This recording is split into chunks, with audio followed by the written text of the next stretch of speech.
ఈరోజు దేవుని మాట సామెతల గ్రంథము 28వ అధ్యాయం 25వ వచనం. పేరాస గలవాడు కలహమును రేపును, పేరాస గలవాడు కలహమును రేపును, పేరాస గలవాడు కలహమును రేపును. యెహోవా యందు నమ్మకముంచువాడు వర్ధిల్లును.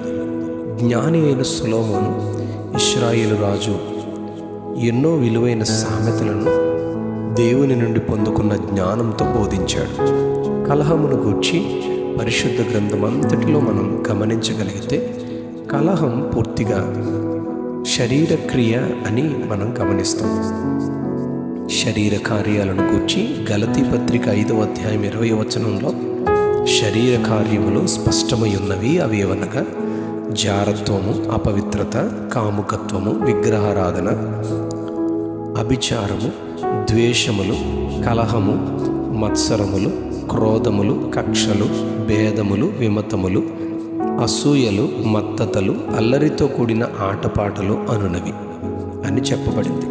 ఈ క్రియల లిస్టులో కలహం ఉండడం మనం గమనిస్తాం.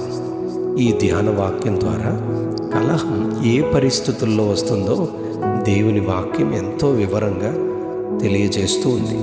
28వ సామెత 25వ వచనంలో పేరాస గలవాడు కలహమును రేపును అని చెప్పబడింది. పేరాసను గురించి ఇంగ్లీష్ బైబిల్లో గర్వహృదయుడు, ప్రౌడ్ హార్ట్ అని చెప్పబడింది. కలహము గర్వహృదయుల ద్వారా మొదలవుతుంది. 29వ సామెతలో 22వ వచనంలో కోపిష్ఠుడు కలహమును రేపును అని చెప్పబడింది. 22వ సామెత 10వ వచనంలో తిరస్కార బుద్ధి గలవాడు కలహమును రేపును అని చెప్పబడింది. 20వ సామెత 3వ వచనంలో మూర్ఖుడైన ప్రతివాడు పోరునే అనగా కలహమునే కోరును అని చెప్పబడింది. 8వ సామెత 6వ వచనంలో బుద్ధిహీనుని పెదవులు కలహమునకు సిద్ధంగా ఉన్నాయి, దెబ్బలు కావలనని వాడు కేకలు వేయును అని చెప్పబడింది. 6వ సామెత 28వ వచనంలో మూర్ఖుడు కలహమునే పుట్టిస్తాడు అని చెప్పబడింది. 15వ సామెత 18వ వచనంలో కోపోద్రేకి అగువాడు కలహమును రేపును అని చెప్పబడింది. 10వ సామెత 12వ వచనంలో పగ కలహమును రేపును అని చెప్పబడింది. 13వ సామెత 10వ వచనంలో గర్వము వలన జగడమే, కలహమే పుట్టును అని చెప్పబడింది.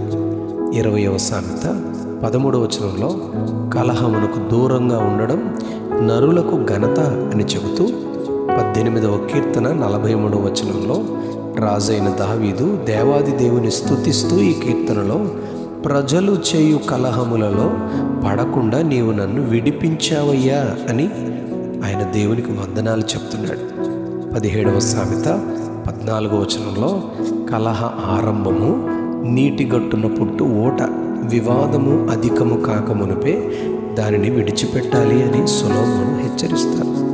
దేవుని పిల్లలమైన మనము కలహమునకు దూరంగా ఉండాలి.